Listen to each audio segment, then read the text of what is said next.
الرحمن الرحیم جاء الحق وزهق الباطل ان الباطل كان زهوقا صدق اللہ العظیم وصدق رسولہ النبی الامین الکریم ونحن على ذلك لمن الشاہدین والشاکرین والذاکرین والصابرین والحمد للہ رب العالمین۔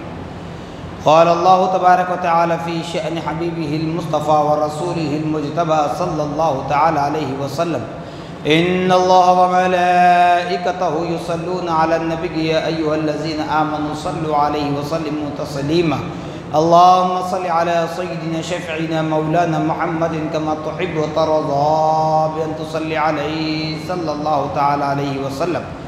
نبی اور آل نبی پر پھر ایک مرتبہ آواز بلند درود پاک پڑھیں۔ اللہم صل علی سیدنا شفیعنا مولانا محمد معد الجود والکرم منبع العلم والحلم والحکم وآلہ واصحابہ وبارک وسلم صلاة و سلاما علیک یا رسول اللہ صلی اللہ تعالی علیک وعلی آلک واصحابک وازواجک وذریاتک واہل بیتک اجمعین سبحان ربک رب العزت عما یصفون وسلام علی المرسلین والحمد للہ رب العالمین۔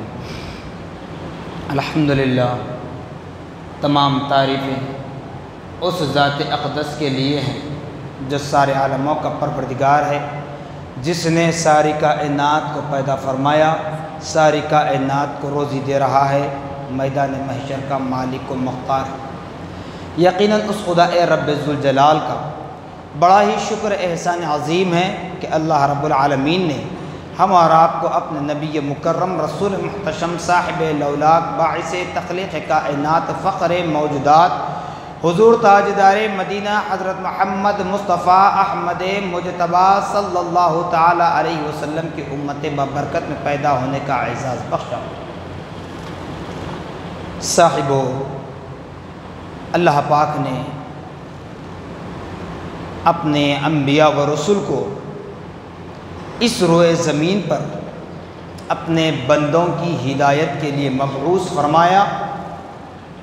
اسی طرح ان انبیاء و رسول پر جو قوانین نافذ کیے گئے تھے وہ بھی وقتاً فوقتاً جیسے انبیاء و رسول ایک کے بعد دیگر اس دنیا میں جلوہ گر ہوتے تو ان کے قوانین کا حکم چلا کرتا۔ جب ایک نبی یا ایک رسول کے بعد دوسرے نبی یا دوسرے رسول کا وجود بخشا جاتا تو پہلے انبیاء و رسول کے قوانین کو اللہ پاک اٹھا لیتا۔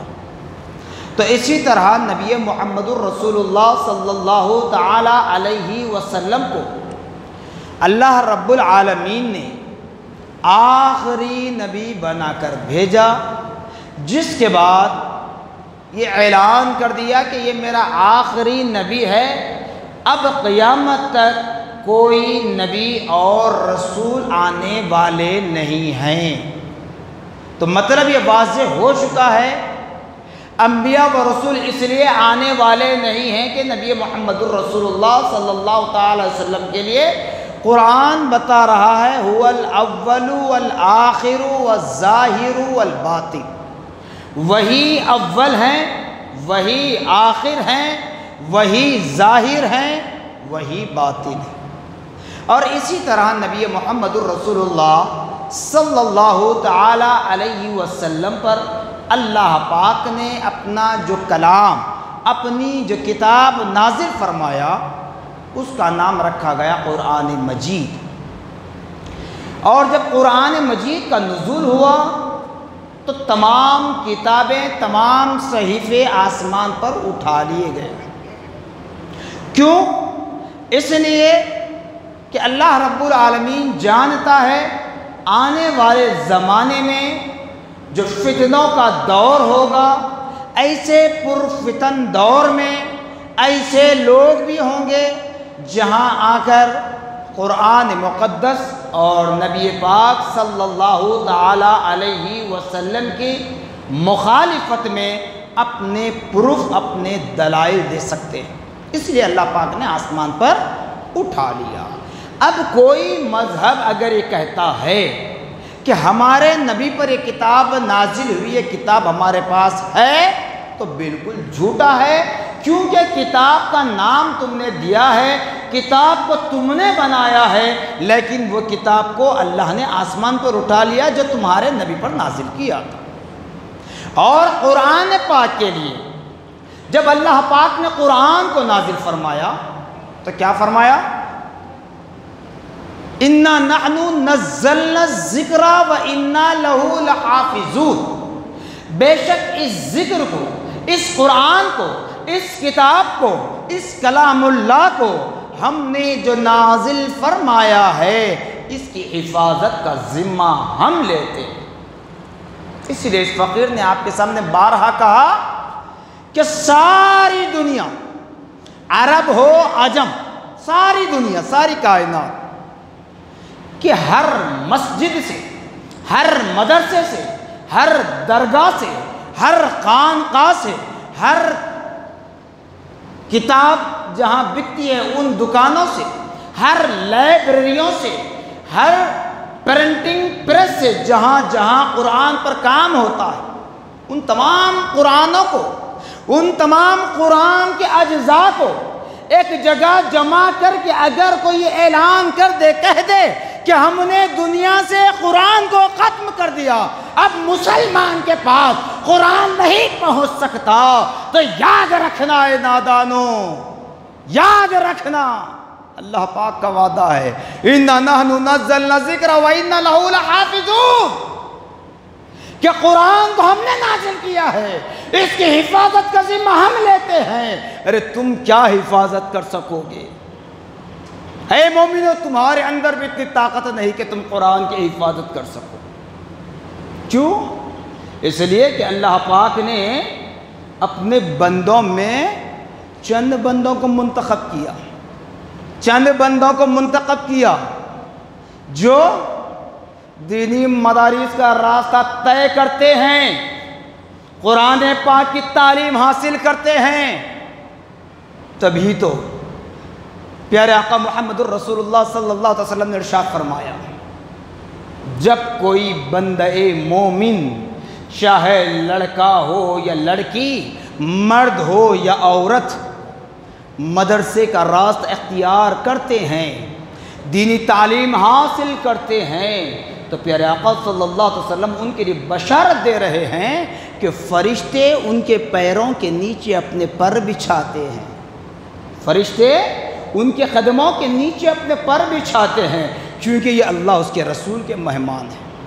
پھر اب وہ نونہال قرآن کی تعلیم حاصل کرتے کرتے جب حفظ کرتے ہیں، یہ بھی اللہ کی توفیق سے ہوتا ہے، یہ بھی اللہ کی توفیق سے ہوتا ہے، جو سینوں میں قرآن محفوظ کر لیتے ہیں۔ جبکہ قرآن کے نزول کے اللہ پاک نے کیا فرمایا قرآن نازل کرتے وقت؟ لو انزلنا هذا القرآن على جبل لرأيته خاشعا متصدعا من خشية اللہ، کہ لوگوں خبردار، اگر میں قرآن کو ایک ٹیلے دار مضبوط پہاڑ پر بھی اگر نازل کر دیتا تو پہاڑ میرے کلام کو سنبھال نہیں سکتا، بلکہ ریشہ ریشہ ہو کر زمین پر گر جاتا۔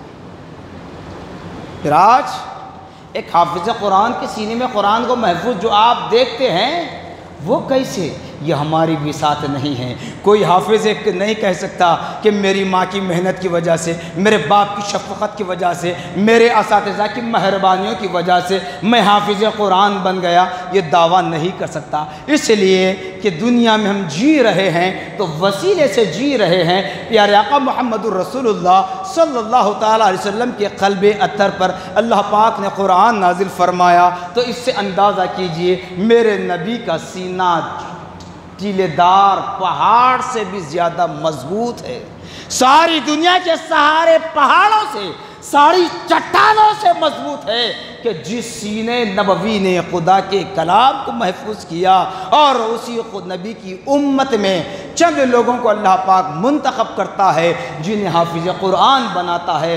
اگر وہ کہہ دے کہ ہم نے دنیا سے قرآن ختم کر دیا، مسلمانوں کے ہاتھوں میں اب قرآن نہیں جا پائے گی، تو نادانو، تم تو صرف اوراق کو ختم کر سکتے ہو، بے حرمتی کرتے ہیں، جلاتے ہیں، جو کچھ کرتے ہیں کیجئے، کیونکہ جواب تمہیں بھی دینا ہے، صرف ایسے نہیں کہ مسلمان کو ہی جواب دینا ہے بلکہ غیر کو بھی جواب دینا ہے، لیکن اس کا ٹھکانہ جہنم ہی ہوگا۔ مسلمان کو جواب دینا ہے، اعمال صالحہ ہو تو جنت میں چلا جائے گا، لیکن غیر اگر وہاں جا کر سچ بھی کہہ دے کہ میں پیسے کے لیے کیا تھا، میں کرسی کے لیے کیا تھا، میں سٹ کے لیے کیا تھا، میں فلاں چیز کی لالچ میں آ کر کیا تھا، تب بھی اسے جہنم رسید ہی ہونا ہے۔ تو قرآن ختم ہونے والی چیز نہیں ہے۔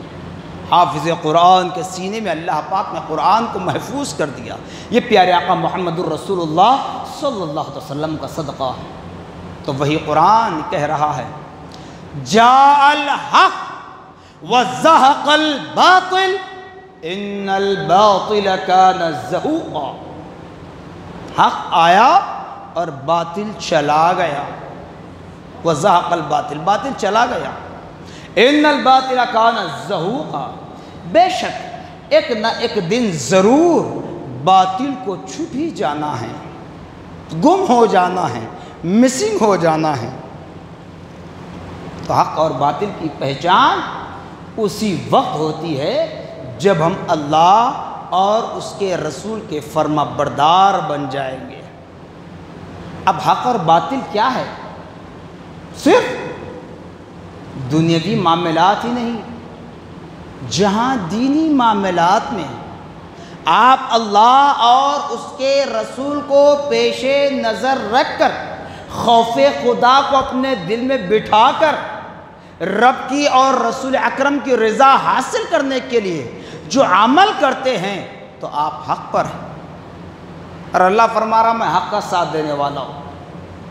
آپ چاہے لاکھ قسمیں کھا لیں، آپ چاہے جھوٹ چھپانے کے لیے کس کا بھی سہارا لے لیں، کوئی طاقت ہو، لیکن شکست باطل کی ہی ہو کر رہے گی۔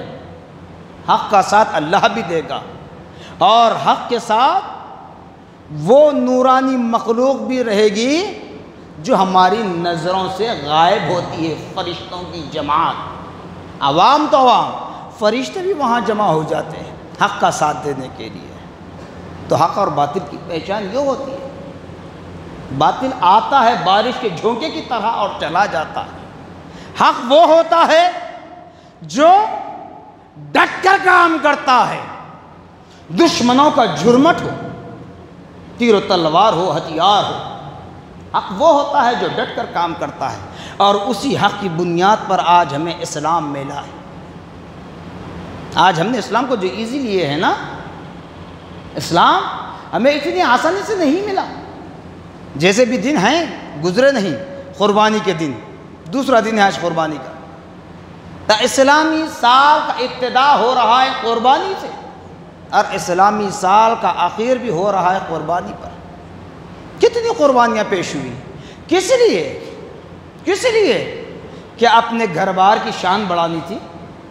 کیا حضرت ابراہیم خلیل اللہ علی نبینا علیہ الصلوۃ والسلام نے کبھی اللہ کی بارگاہ میں یہ التجا کی تھی کہ مولا میری نسلوں میں برکت دے، مولا میری نسلوں کو بادشاہ بنا دے، مولا میری نسلوں کو حکمران بنا دے؟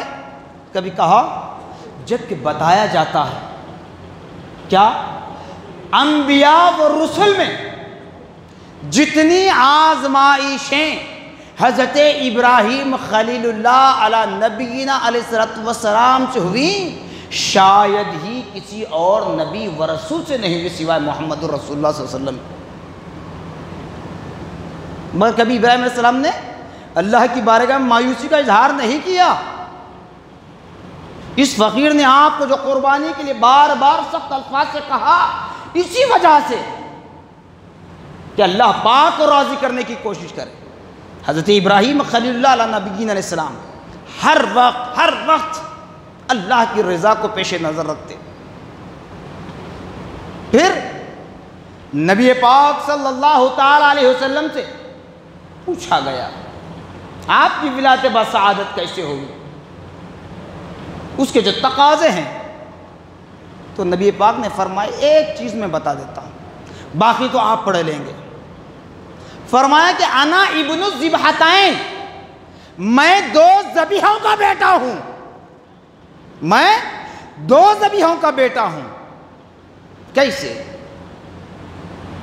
حضرت عبد المطلب رضی اللہ تعالی عنہ کی اولاد میں حضرت عبداللہ رضی اللہ تعالیٰ عنہ جو حضور اکرم صلی اللہ علیہ وسلم کے والد بزرگوار ہیں، تمام بیٹوں میں آپ بڑے خوبصورت تھے۔ تو حضرت عبد المطلب رضی اللہ تعالیٰ عنہ کسی مسئلے میں پیچیدہ تھے، تو اس وقت اللہ کی بارگاہ میں، اللہ کے حضور میں یہ نیت کر رہی کہ میری مصیبت یہ ٹل جائے تو میں رب کی رضا کے لیے میرے مال و متاع میں سے جو چیز چاہے قربان کر دوں گا، چاہے اولاد کی بھی ضرورت پڑ جائے تو قربان کر دوں گا، مال کی ضرورت پڑ جائے قربان کر دوں گا، اور جو سب سے عمدہ ہو، کیا کہا حضرت عبد المطلب نے؟ سب سے عمدہ ہو۔ تو اولاد کی جب بات آئی تو سب سے بڑے خوبصورت حضرت عبداللہ رضی اللہ تعالیٰ تھے، حضور پاک صلی اللہ علیہ وسلم کے والد گرامی قدر۔ تو جب حضرت عبداللہ رضی اللہ عنہ کو شہید کرنے کا موقع آیا، قربان کرنے کا موقع آیا خدا کی بارگاہ میں، اللہ پاک نے وہاں پر بھی بچا لیا، وہاں پر بچا لیا۔ پھر دوسرے ذبیحہ کون ہیں جس کے نام سے ہم قربانی کر رہے ہیں؟ حضرت اسماعیل ذبیح اللہ علیہ السلام۔ یہ حضور اکرم صلی اللہ علیہ وسلم کے جدوں میں آتے ہیں، دادا میں آتے ہیں، چونکہ ابراہیم خلیل علیہ السلام جد اعلیٰ ہے۔ پھر ابن ذبیحہ، میں 2 ذبیحوں کا بیٹا ہوں، اس طرح نبی نے فرمایا۔ اس کے بعد یہ فرمایا انی دعوت ابراہیم، میں ابراہیم علیہ السلام کی دعوت ہوں۔ اللہ کے حضور میں حضرت ابراہیم خلیل اللہ علیہ نبینا علیہ السلام اس دار فانی سے داعی اجل کو لبیک کہنے سے پہلے رب کی حضور میں التجا کی، مولا اب یہ قومیں سدھرنے والی نہیں ہیں، تو اپنے محبوب نبی کو نازل کر دے، اپنے محبوب نبی کو نازل کر دے۔ تب نبی نے فرمایا انی دعوت ابراہیم، میں ابراہیم علیہ السلام کی دعوت ہوں۔ بتائیے تو کیا ہوا؟ حق آیا، سارے باطل مٹ گئے۔ اب کہنے والے نادان کہیں گے، جیسے میں نے عید سے پہلے کے جمعہ میں نے ذوالقعدہ کے آخر جو میں کہا تھا، جہاں حج کے فضائل بیان ہوئے تھے، غیر دشمن کہتے ہیں کہ ہمیں مکہ مدینہ بھی لے چلو، وہاں پر بھی ہم اپنے دیوتا کی نشانیاں بتائیں گے۔ کیا بتاؤ گے؟ تاریخ اٹھا کر دیکھیں، دنیا میں اللہ پاک نے ظاہری اعتبار سے اگر کسی کو بنایا ہے تو وہ ہمارے باپ حضرت آدم علیہ السلام، دنیا کو جو وجود بخشا گیا حضرت آدم علیہ السلام۔ ہم جو کہتے ہیں کہ جب نبی کی آمد ہوئی تو کعبے میں بت گر پڑے، تو بت کب لگے؟ حضرت آدم کی ولادت سے پہلے نہیں، حضرت نوح کے زمانے میں بھی نہیں، بلکہ حضور پاک صلی اللہ علیہ وسلم کی ظاہری ولادت بسعادت سے چند سال پہلے، جاہلانہ دور جب چل رہا تھا عرب کا، جاہل حکمران جب تھے، اس وقت۔ تو یہ کیوں ہو رہا ہے؟ اس لیے کہ ہم متحد نہیں ہیں، ہم منتشر ہوتے جا رہے ہیں۔ ارے قرآن کہہ رہا ہے کہ ایمان والو تمہارا دین حق ہے، تمہارا خدا حق ہے، تمہارا نبی حق ہے، تمہاری کتاب حق ہے، تو پھر ڈرتے کیوں ہو؟ ڈرتے کیوں ہو؟ حق پر ڈٹے رہو۔ یاد رکھ لیں، دنیا میں کامیاب ہونا چاہتے ہو، سکرات کے وقت بآسانی اپنی روح کو پرواز کرنا چاہتے ہو، اور میدان محشر میں رب کا دیدار چاہتے ہو، پیارے آقا محمد الرسول اللہ کی شفاعت عظمیٰ چاہتے ہو، تو اسلام پر ڈٹے رہو۔ اگر سر چھپانے کے لیے سایہ نہ ملے، پیٹ کی بھوک بجھانے کے لیے کھانے کا دانہ نہ ملے، پیاس بجھانے کے لیے پانی کا خطرہ نہ ملے، ایسا وقت ہم پر نہیں آیا اور آئیں گا بھی نہیں، لیکن ایسا وقت آ جائے کہیں بر کسی کو، حد تو یہ ہے کہ اپنے جسم کو ڈھانکنے کے لیے، اپنی شرمگاہ کو ڈھانکنے کے لیے اگر کپڑا میسر نہ آئے، تب بھی اپنے ایمان کا سودا نہ کرنا، اپنے ایمان کا سودا نہ کرنا، حق پر ڈٹے رہو تو اللہ اس کا رسول تمہارے ساتھ ہے، حق پر ہیں اللہ اس کے رسول کی مدد تمہارے ساتھ ہے، حق پر ہیں تو فرشتوں کی مدد تمہارے ساتھ ہے۔ چاہے کوئی طاقت اپنی طاقت کے بل بوتے اپنا زور چلانا چاہے، کچھ نہیں ہوگا، کچھ نہیں ہوگا۔ یہ بھی کہہ دوں کہ اگر کسی ملک، کسی ریاست، کسی کنٹری میں کوئی حکمران ہو، اچھی طرح ذہن بٹھا لیں، اللہ کے گھر میں کھڑے رہ کر، ممبر رسول کے سائے میں کھڑے رہ کر عرض کر رہا ہوں، کوئی حکومت ہو، طاقت اس کی کتنی بھی ہو، اس کی ایک زبان پر، ایک لفظ پر ساری دنیا اس کے سامنے جھکتی ہو، لیکن اگر تم اللہ اس کے رسول کی مرضی کو پیش نظر رکھ کر حق پر ڈٹے رہو، چاہے کوئی اسلام کے خلاف آواز اٹھائے، کوئی نبی کے خلاف آواز اٹھائے، کوئی اسلامی قوانین میں چینجز کی بات کرنا چاہے، کوئی قرآن کے خلاف آواز اٹھائے، کوئی مساجد، مدارس، درگاہیں، خانقاہوں کے خلاف آواز اٹھائے، وہ کچھ نہیں ہوگا بلکہ وہ خود ملیا میٹ ہو جائیں گے، کیونکہ اللہ پاک نے ہمیں ایک مومن بنا کر پیدا فرمایا ہے، اور ہم جب انتقال کر جاتے ہیں تو ایسے ہی نہیں چلے جاتے، بلکہ ہمارے احباب ہمیں نہلا دھلا کر، نئے لباس معطر کر کے، عطر سے معطر کر کے، خوشبو لگا کر ہمیں اپنے کاندھوں پر سوار کر کے لاتے ہیں اللہ کے گھر، نماز جنازہ پڑھائی جاتی ہے، پھر ہم کو کاندھوں پر اٹھا کر اللہ کی تسبیح بیان کرتے ہوئے لے جاتے ہیں، قبر میں اتارتے ہیں، بڑے ادب و احترام کے ساتھ قبر میں اتارا جاتا ہے۔ تو ہم جانتے ہیں کہ ہم اپنے ملک سے جس طرح ہمارے نبی نے، ہمارے اکابرین نے جو بتلایا ہے کہ لوگوں تم جس ملک میں رہتے ہو اس ملک سے محبت کرنا، تو ارے ہم ملک کو کبھی رشتہ نہیں دیتے، ملک کو، ملک کی سرزمین کو ہم کچھ نہیں مانتے، لیکن اس زمین کی آغوش میں جاتے ہیں تو بڑے پاک و صاف ہو کر جاتے ہیں، اس لیے نہیں کہ زمین پر ہم رہتے ہیں، اس لیے پاک و صاف ہو کر جاتے ہیں کہ یہ زمین بھی ہمارے نبی کے صدقے پیدا ہوئی۔ جب نبی پاک صلی اللہ علیہ وسلم دنیا میں جلوہ گر ہوئے تھے تو یہی زمین بڑے فخر کے ساتھ کہہ رہی تھی کہ آج ساری کائنات میں، اللہ کی ساری مخلوقات میں مجھ سے زیادہ قسمت والا کوئی نہیں ہے، اس لیے کہ میری پشت پر نبی محمد الرسول اللہ صلی اللہ علیہ وسلم جلوہ گر ہوئے۔ اس نیت سے ہمیں نہلا دھلا کر، پاک و صاف کر کے زمین کی آغوش میں لیٹا دیا جاتا ہے۔ ہم اس کا مطلب یہ نہیں کہ ہم ملک سے محبت نہیں کرتے، ہم ملک سے محبت کرتے ہیں، ملک کی مٹی سے محبت کرتے ہیں، ملک کے قانون کا پالن نہیں کرتے بلکہ اس کی حفاظت ہم کرنا چاہتے ہیں۔ لیکن یاد رکھ لو، کسی اعتبار سے کوئی بھی اس طرح زبان درازی کرے گا، اسلامی قوانین میں چینجز کی بات کرے گا، ایک کے بعد دیگر ملیا میٹ ہوتے جائیں گے اور آپ کی نظروں سے وہ اخبار، وہ ویڈیوز گزریں گے، آپ دیکھیں گے کون کون نادان تھے، کیا ان کا حشر ہو رہا ہے۔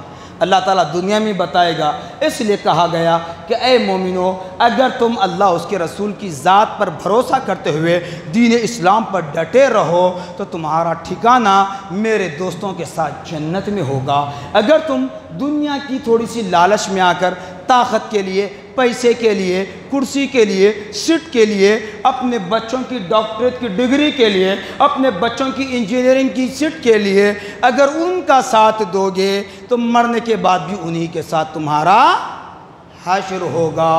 اس لیے ایمان والو، جو عمل کرو گے اسی کا صلہ میدان محشر میں عطا کیا جائے گا۔ جزاکم اللہ خیرا جزا، وآخر دعوانا الحمدللہ رب العالمین۔